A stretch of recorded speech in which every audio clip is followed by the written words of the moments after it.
times, 10 times. You could run up a staircase 5 times or 10 times, and you're still fine. But as biological changes happen, you realize that those things are not so easy anymore. It does not mean that you are unhealthy. It means that you now need to start getting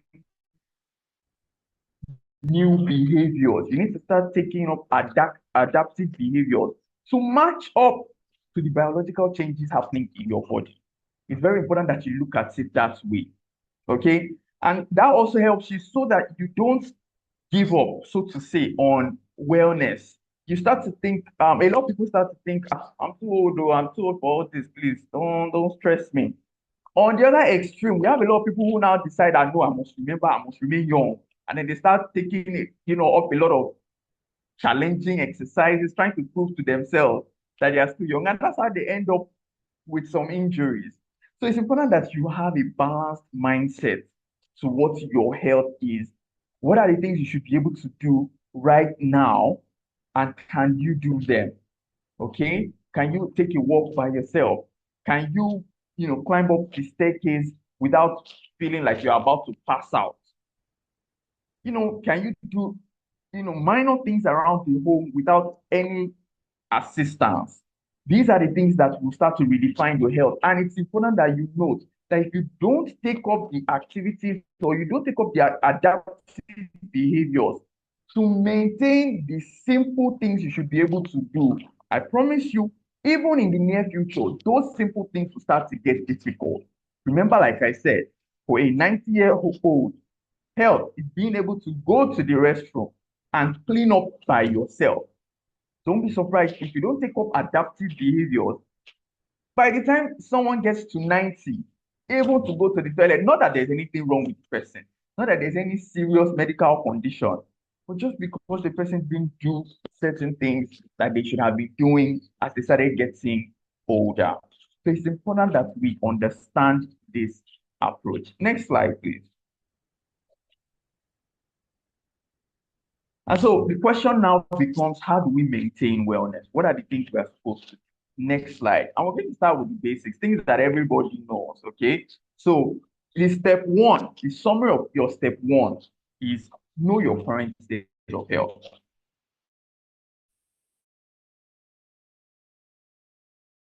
Imagine you are in an area, you don't even know where you are, but you are thinking of how to get to but you are thinking of how to get somewhere else. And ask, where am I? Where is this area? Then when you get the information of where you are, you now say, okay, so how do I get this place? Right? That's the same thing with your health. You need to know where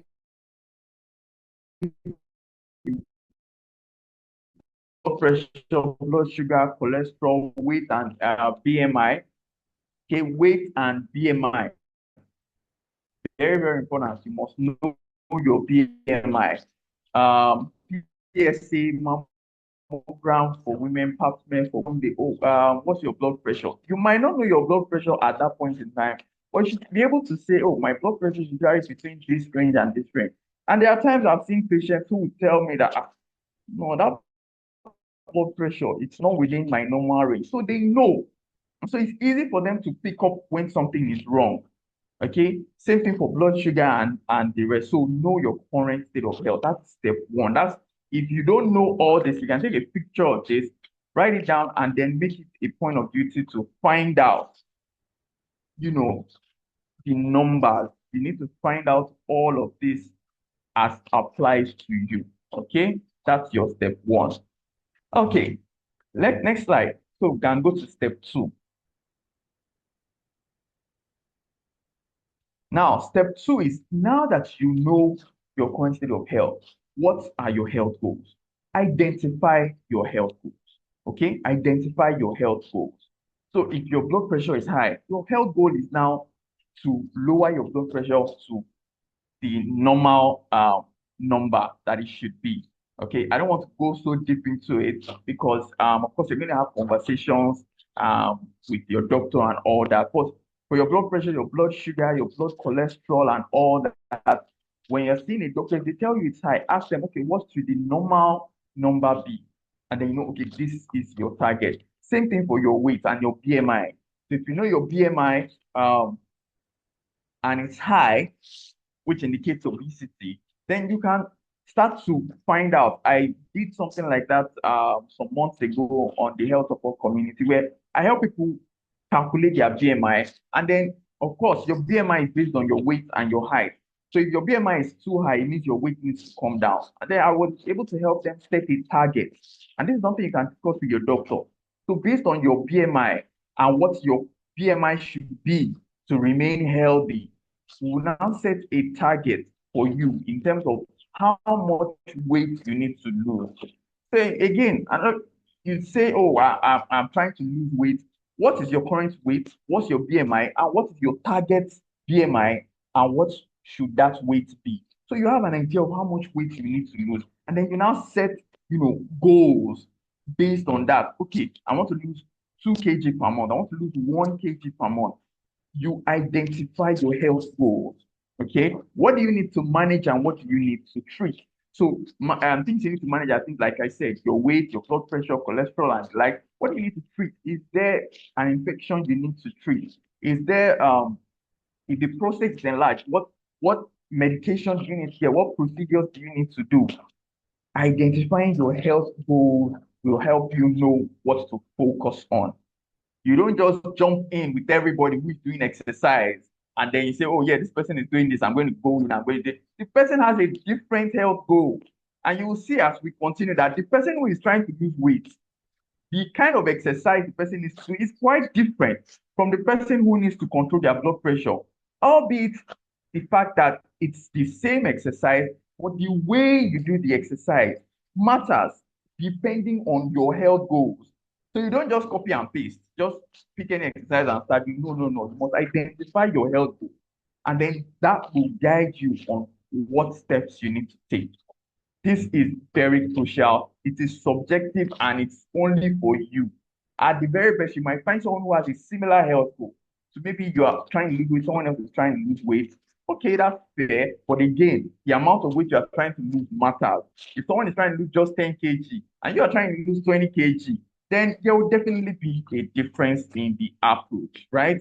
So it's largely a very, very subjective, personalized approach, identifying your health goals. Next slide. And then once you have your health goals clearly spelled out, then you want to start your health journey. All right. Now, like I've said before, medical therapy, whatever it is that your test results showed and all that, you speak with your doctor, they will cover that. Doctors are, more or less very well very much interested in the medical side. Oh, if it's drugs and procedures, trust me, they have you covered. So have conversations with your doctor on the medical side. But then we now have general wellness principles. And this is usually where a lot of doctors either don't have the time, or they just forget. Um, they don't dwell much on this. And this is where we are going to dwell. All right. General wellness principles. Now, that said, it should be noted that your health journey would consist of both aspects, the medical one and your general wellness principles. One is not meant to replace the other. I often hear people say, oh, if I'm trying to control my blood pressure, can I just stop the drugs and, I'll make sure I rest. I'll make sure I sleep well. And I'm like, it doesn't exactly work like that. Okay, you don't just take one, throw it out, and then replace with another.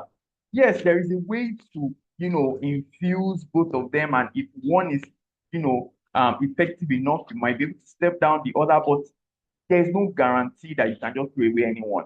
And to add to that, in any scenario, because again, there are people who also believe that, oh, well, I'm taking my blood pressure drug, so, I can just do whatever I want to do. I can, even if I'm stressing myself or taking alcohol or whatever it is that I should not be doing, because I'm taking my blood pressure drug, then I'm fine. It doesn't work that way. Then anything that disturbs your general wellness will reflect in your anything that disrupts, okay, anything that disrupts or is outside wellness principle will almost definitely affect your medical therapy. It will affect the results you get. You might be taking drugs for if you are doing other things that those drugs will not be enough. So it must be clear that general wellness principles must form the foundation of your health. Whether or not there are drugs involved or whatever, there is no scenario in which you just put up that way. Next slide.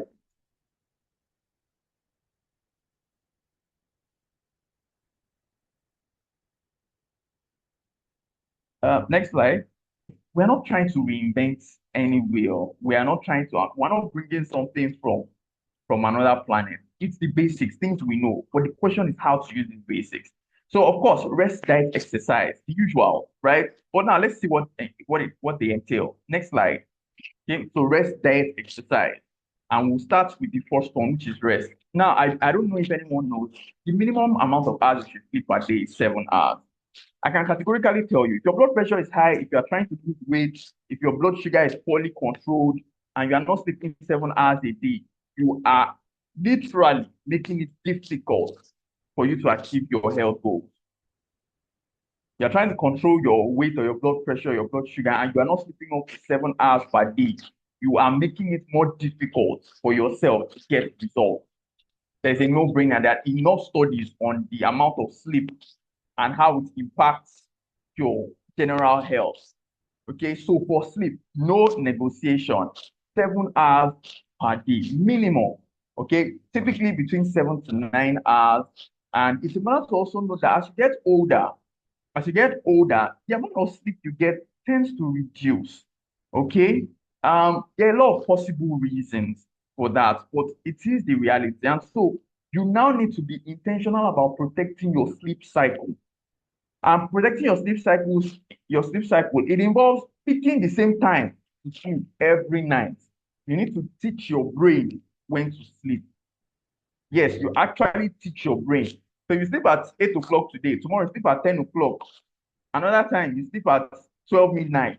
You are confusing the brain. And as you get older already, there's a possibility that your amount of sleep will decline. But now you've made it worse because you are sleeping at different hours. And so your brain does not even know when to sleep. And that affects the quality of your sleep. So the first thing, you must sleep at the same time every day. It's very, very crucial. Um, no noise, no light, in a cool environment. You stop using gadgets at least 45 minutes to 1 hour before you sleep. You put down your phone, you put off the television, and you're relaxing. That's not the time to be thinking about all the problems in life that are disturbing you. No, no, no, no, no. You just relax your mind. I would have said some push to pray, but it depends on the kind of prayer. So if you are going to be doing soft prayer, just like something calm, fine. You can bring in your prayer, maybe read your Bible or something.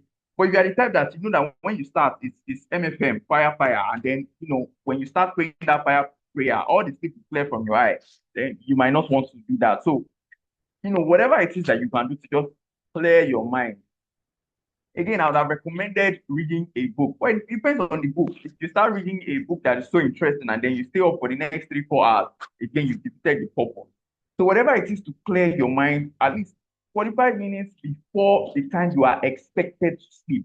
So if you are expected to sleep by 9 p.m., by 8:15, you have put up all the lights, put aside your gadgets, you found a quiet place, then you are just relaxing and waiting for sleep to come. You train yourself to sleep. Then to add to that, rest is more than sleep. Identify stressors and be intentional. So as much as sleep is important, there is also rest. And rest largely just involves anything that stresses you. Identify them and find a solution as much as possible. A good example would be if you are trying to do a business and that business is stressing you. I'm not going to say you should throw the business away, but can you delegate? Can you, find someone to do the brainstorming for you and let the person give you ideas instead of you racking your brain by yourself? right? So rest is identifying stressor and being intentional. Don't just say, you know the way we do it in Nigeria now. It is well. We talk about all the problems for like 2 hours. We can talk about problems. At the end of the 2 hours, we end it with it is well. God is in control. And then the same problem will come and disturb you tomorrow. No, that's not a good approach. When you identify them, be intentional. Okay, what am I going to do about this? What am I going to do about this? At least for the ones that you can do something about. Okay. Disengage from work as much as possible. And it's important to know that the brain triggers dangerous responses to long-term stress. So when you don't rest, what you are basically telling your brain is keep on firing, keep on firing. And so brain would release that will help your body rest, that will help reset, recharge, and repair your body. The brain is not releasing those things. Yeah, so your brain is not releasing those things.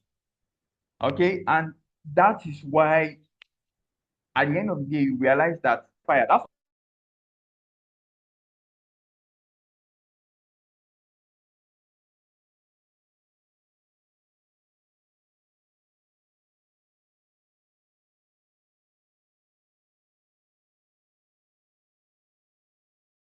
you know your system is just consistently active, no rest, and of course over a period of time this starts to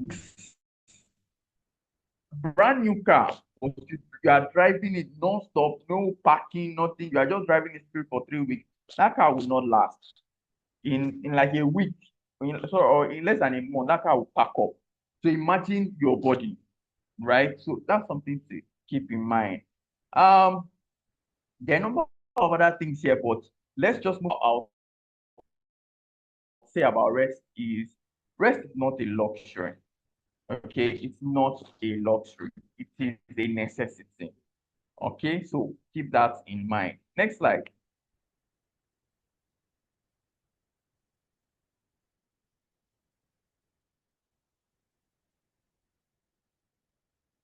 Okay, now let's talk about diets, food. There are three things you need to keep in mind when it comes to three things: what you must reduce, what you must restrict, and what you must avoid. I have intentionally separated them into these categories because you hear people saying, doctor said I should not eat this, I should not eat this, I should not eat this, I should not eat this. So what am I now going to eat? So it gets frustrating. That's why I categorize them. Things you need to reduce. Oh, and then there's also a category of things you need to increase. So that you see that it's full. You must reduce fatty foods. Anything fried, you have to reduce it. Fried fish, fried meat, fried yam, fried egg, fried plantain, fried chicken, fried whatever it is that is fried, you have to reduce it. And then you have to reduce it as a category.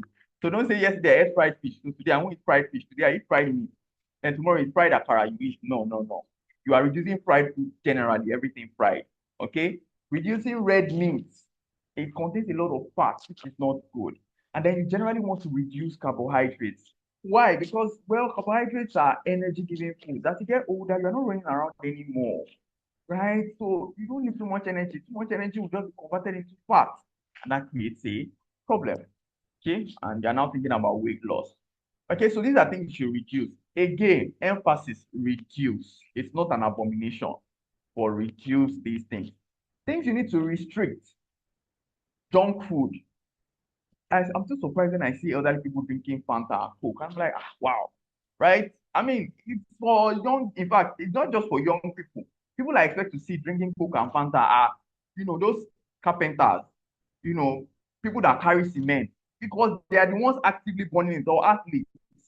They are the ones who can burn that energy. But for every other person, you must restrict it as much as possible. If you're going to take a drink, if you're going to take junk food, cake, snacks, it has to be that maybe you went for a party and the last party you went for was like 7 months ago. Then in this party, they decided to share cake and coke and you decided to drink. Maybe that's what we call restricting. Something you take like once in 6 months or 5 months, you must restrict it. Okay, anything that is not natural, processed food, even canned food that are processed, you must canned foods rather, they are processed, so you need to reduce them. And then the things to avoid completely: alcohol, tobacco, and all forms of smoking. Okay, avoid completely. These are the ones that we call the abomination. You don't take them at all. Completely out of it. No negotiation. Okay. Next slide. And we'll now talk about things to increase. So, what are the things that we can increase? Vegetables and fruits go as, in fact, just go wild on vegetables and fruits. They increase your digestion, come with a lot of vitamins and minerals. They help you feel fuller and all that. Like so many benefits of vegetables and fruits. So feel free to increase it. Protein, all right. Now for protein, I must add, it's not fried, preferably boiled. Okay. So you have your fish, your chicken meat. So we said if you reduce animal meat, that's red meat, right? That's things like goat meat, like cow meat and all that, normal beef. So what you want to replace that with is chicken, okay? Chicken breast preferably. Remove the skin. Everybody already knows that, okay? And then eat balanced diet. To add to that, water. The amount of water you should take per day: 4 to 5 sachets of water, or 3 to 4 bottles of water daily. So at the very worst, you take 1 bottle in the morning, 1 bottle in the afternoon, 1 bottle at night. You are doing fairly okay. You cannot decide to add one afterwards. Okay. So that's the amount of water you should take. Next slide. Okay, now let's talk about exercise. I don't need to speak too much on the benefits of exercise. Controls blood pressure, controls blood sugar, protects the heart, improves your mood, it helps you lose weight, and sitting, not doing exercise, or sedentary lifestyle puts you at risk of so many problems. So even if you are perfectly healthy, you don't have any issues. The fact that you decided to not carry out physical activities alone, just that you are not exercising, puts you at risk of a lot of things. Okay, chronic illnesses. So I will leave it at that. Next slide. Now, there are general principles around exercise. First of all, the standard amount of exercise you should be getting per week. I told you I was going to give you some more detailed information. It's 150 minutes of exercise per week. 150 minutes. That's 2 hours, 30 minutes of exercise per week. Now, what kind of exercise are we talking about? Low to moderate intensity exercises. Now, how do you know you are doing moderate intensity? It's you cannot sing. That's what I say. You cannot sing doing this exercise. You would have to keep pausing, keep pausing, keep. I don't want to say that you must be catching your breath, because that can get to high intensity, but you will just notice that. So that's how you know you are doing moderate level of exercise. 150 minutes. Okay. And so of course the difference, jogging, and then I must mention that before you do any exercise, please stretch. Okay, it helps to reduce injuries. People say warm up, but I prefer to emphasize that this stretch is stretch. In the way you stretch normally, and then go at your own pace. Whatever you can do is fine. Also, take a day off. You are not supposed to exercise every single day. You are likely going to cause burnout and then wear and tear and higher risk of injuries. So take a day off at least during the week from your exercise. Next slide.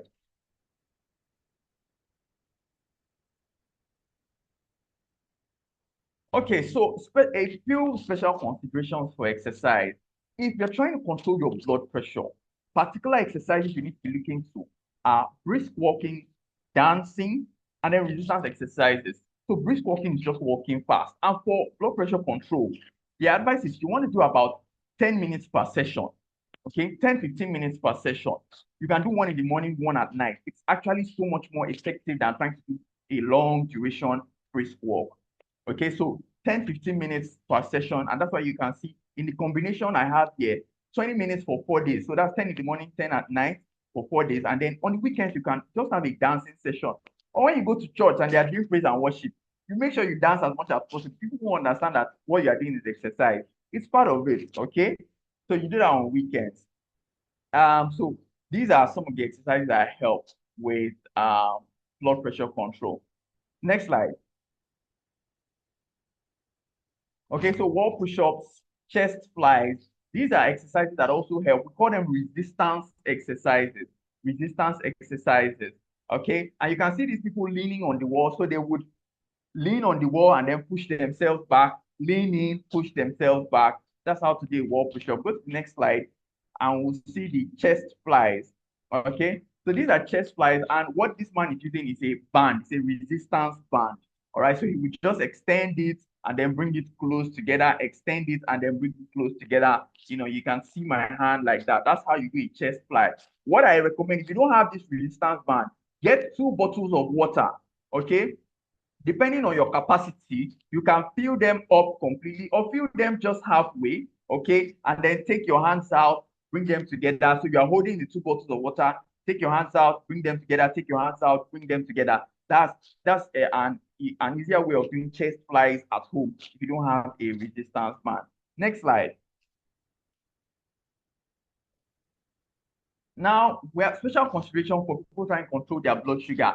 You see, we have this same brisk walking, but here's the difference. When trying to control your blood sugar, the brisk walking you want to do is shortly after each meal. Maybe 20 minutes after a meal, you do a 10-minute brisk walk. 10 minutes after lunch, 10-minute brisk walk. After dinner, 10-minute brisk walk. So unlike blood pressure, where you can just do morning and evening, for blood sugar control, you want to focus on doing it right after you have eaten. It helps with insulin sensitivity. It helps to mop up sugar and all that. So it's very, very useful.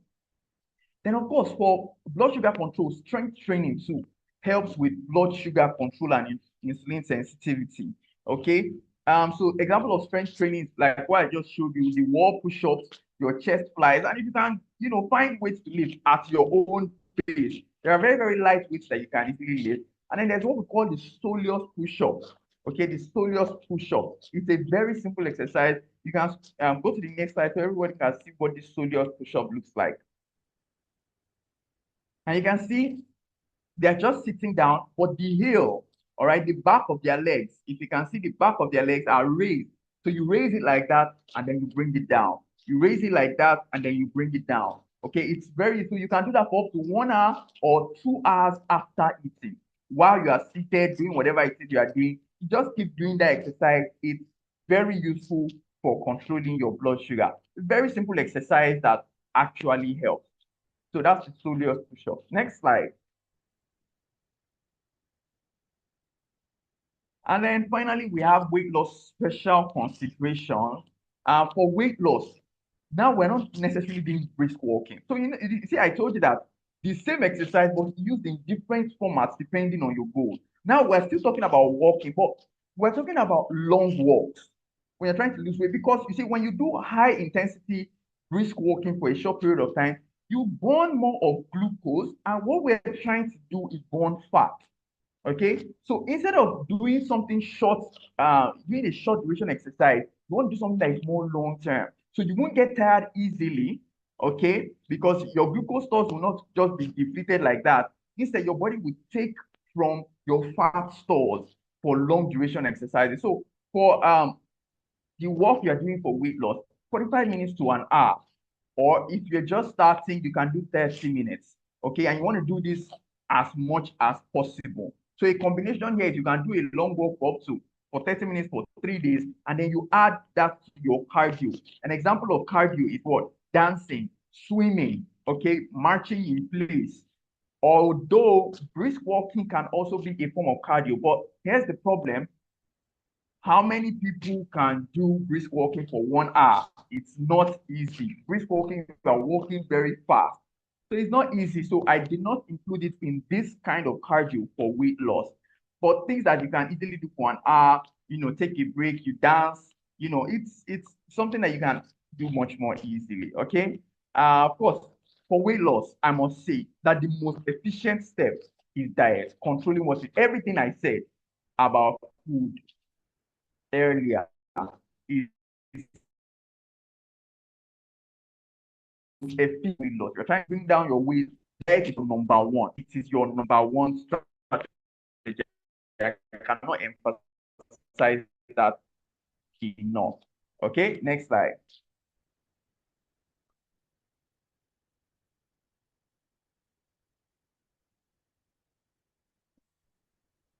And we're rounding off. And so it's important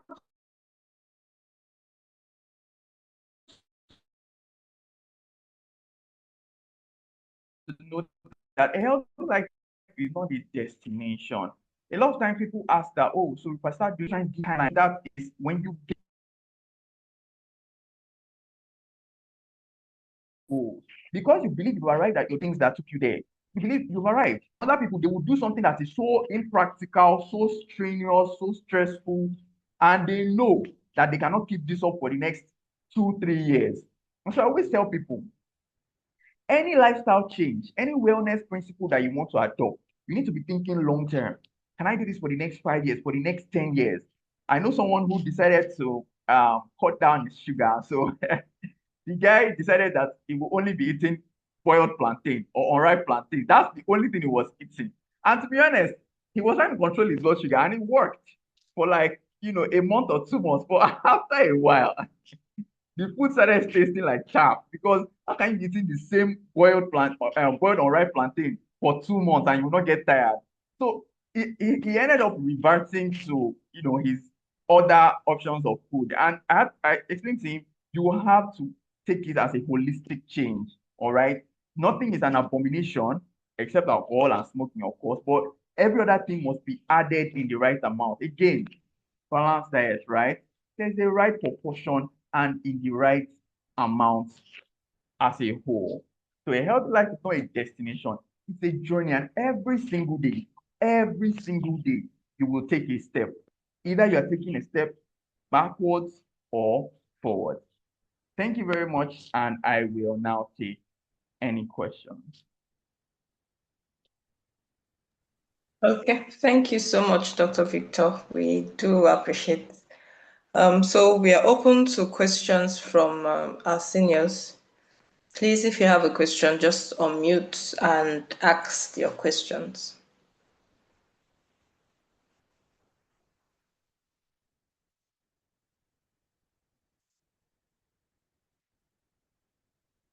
Okay, so while we wait, I remember I was going through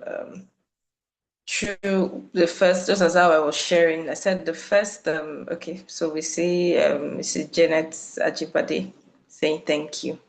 Thank you, Ma. You're Okay, welcome. so I remember, well, for me, the first light bulb moment was the definition of health. We always have this general definition of what health is, and having to explain health as health to me personally. What is health at this stage where I am? And for me, that was just the first light bulb moment for me. So thank you very much. And I also penned down while I was writing, I was like, I think definition of health to me is for every stage where I am, for every age where I am. So it's not what's the general opinion about what health should be. It should be health for me as for every season or every stage that I am. So we are open to questions. Okay, so let me check if there's any. Or you can drop your questions on the chat, or you can just unmute. I think. Yes, we can unmute. Do we have questions? Dalia Bayomi, do you have questions? Daddy Shodipe, do you have questions? And Mommy Justina, questions? And okay, go ahead, unmute and ask questions. Okay. Sorry, can I ask my question, please? Please go ahead, ma'am. Okay. Good morning, everyone. Thank you for this session. Quite enlightening. When doctor was mentioning about rest, I find out that to achieve that 7 hour sleep is quite difficult. Sometimes you sleep early, then you wake up around 2 o'clock. Then to sleep again is difficult. That's the problem I have. How can I improve my sleep time? Because sometimes you wake up 1, 2 a.m. till daybreak. You find it difficult. So that's my question. Okay, doctor, before you answer, I'll just add to the question. I think my parents also complain about those things. They mention maybe they just wake up to ease themselves. Going back to sleep is always a challenge. So maybe you could explain it from that aspect too of okay, how to manage your bowel movement or something, basically. I don't know, but doctor, you can go ahead, please. Okay. Thank you for that question. And that's not why I said earlier that generally as you get older, the amount of sleep you get tends to reduce, and so you must protect it. One of the ways you can protect your sleep is for anyone who has to wake up at night to use the restroom. I advise that number one, stop fluids at as early as possible before you sleep. So if someone is still drinking water by 8 and the person is going to bed by 9, 9:30, there is a good chance that this person will wake up to use the restroom. Generally speaking, it's just very likely. And so if you want to go to bed by 9, you probably stop taking water by 4, maybe 5. You are not taking water anymore. That way, you can go to the restroom before 9 p.m. and you know you are definitely going to have a very sound sleep without having to wake up. Because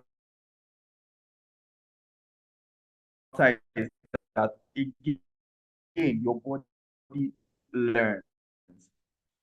So when your body has realized that you always wake up to do that, even if you might, it will just decide that okay, you must wake up. Also, if for anyone who does night vigil, you will have to find a way to pray at different hour because by the time your body is used to the fact that you wake up at 2 a.m. to pray, or you wake up at 3 a.m. or you have night vigils, it gets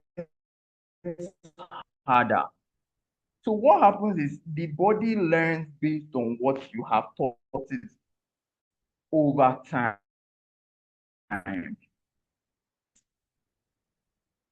Something that you need to do with that often requires you to stay up late into the night, you must address it first. Even if it's not every night, your night vigil might be once in a week, it might even be once in a month.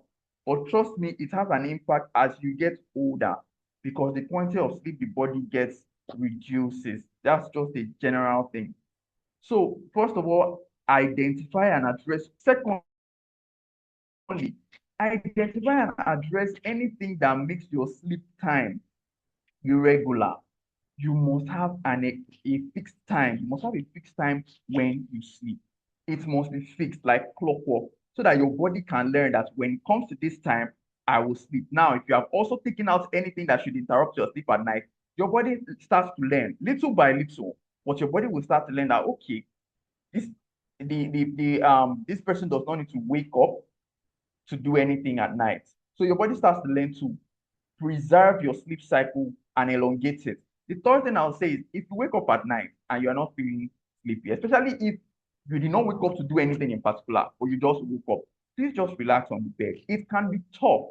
It can be tough at first, especially if you are correcting a bad behavior that your body has gotten used to. It will be tough at first, but with time, your body will start to adapt to the new thing. So don't say because, well, sleep is not in your eyes, now put on the television, now worsen everything. No, just stay on the bed and just relax and then it will come back. You might also want to discuss whether or not you should use medication with your doctor. And I think I'll leave it there. Okay, thank Thank you so you, much, doctor. doctor. Thank you so much. Okay. All right. Thank Do you, we have Doctor. questions? We still have more questions. Yeah, I just want to say this, and I need an advice to it. I eat as early as 6 p.m., and I see situation that after eating, I mean, I don't watch much of television or anything in my room. I'm always in my room. So as soon as I finish eating, I have a couch that I sit on in my room. That's my bed also. As soon as I finish eating, in less than 1 hour, I snapped off and I'll just sleep off. The sleeping is not now on my bed, though, but on my couch. And I can be on that couch till about 1 p.m., 1 a.m., 2 a.m. at times. Before I now get up to go and lie down on my bed. And it has just been a recurring issue. And I want to ask, is there anything? I hope all is well with me. I hope there is no problem if I'm having such an habit. Thank you very much.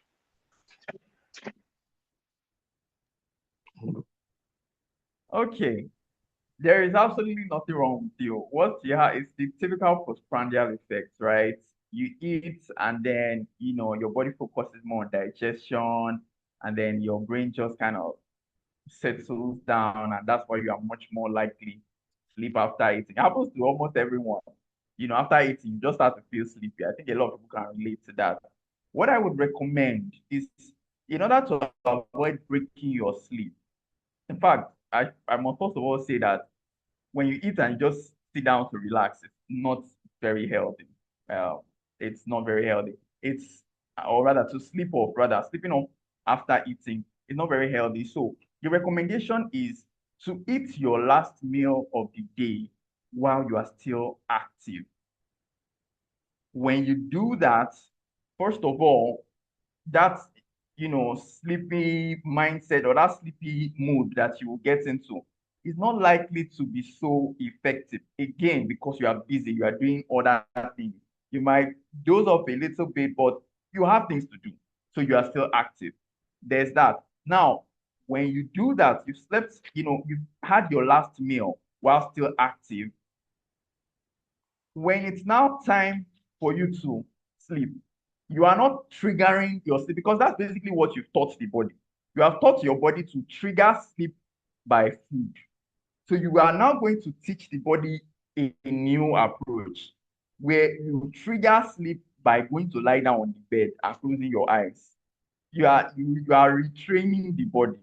Okay. So there is nothing wrong with you in terms of what you experience where you eat and then you feel sleepy afterwards. That's normal. However, keeping that kind of lifestyle can now create problems with weight gain, with your sugar control, and all that. It's not very healthy. So typically, and also with digestion. Yes, with digestion. Um, as people get older, there's a higher risk of indigestion, of heartburns because they slept off not long after eating. So typically eat while you are still active, your last meal, and then pick your time to sleep, go lie down on the bed and just let sleep come. I, I think that should sort that out.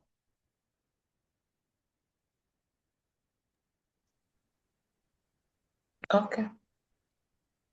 All right, so I guess that answers your question.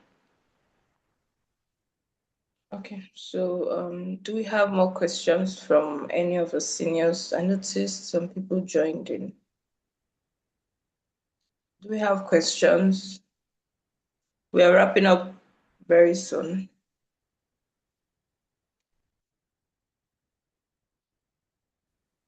Okay. In the absence of no questions, I just want to say thank you to Dr. Victor. Thank you very much for your time, and it was quite an enlightening session. Hope when we call you back for the next follow-up, you will answer our call. Thank you so much. Well, Right. Okay, thank you, everyone. Just in case, I'll just do a bit of. I think most of. Okay, is anyone saying anything before?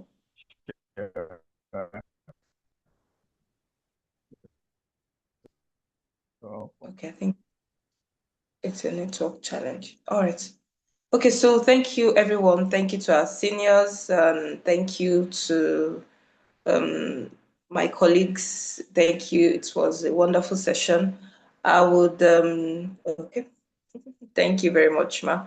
So I'll just quickly, just in case we have people that are not on the hub, on our WhatsApp hub. I'll just quickly mention when the Seniors Refuge has a WhatsApp hub that all our seniors are supposed to be there. And if you're not there, please, you could just send us a chat now or drop your number on the chat box so we can add you. We have programs for every other month. So this is a month of this July. So these are programs for July. We are also having our next physical program on the 1st of August. 1st of August is a Saturday. So that's, if you are interested, we could also send you the link to register. And I think we can share the link for the people that need to join the WhatsApp group if you're not there. But I think it's more of a family affair today. I think everyone on this call is actually on the WhatsApp call, but just so I don't assume. So please let's share the link of the WhatsApp. Okay, thank you very much. Thank you. So thank you everyone.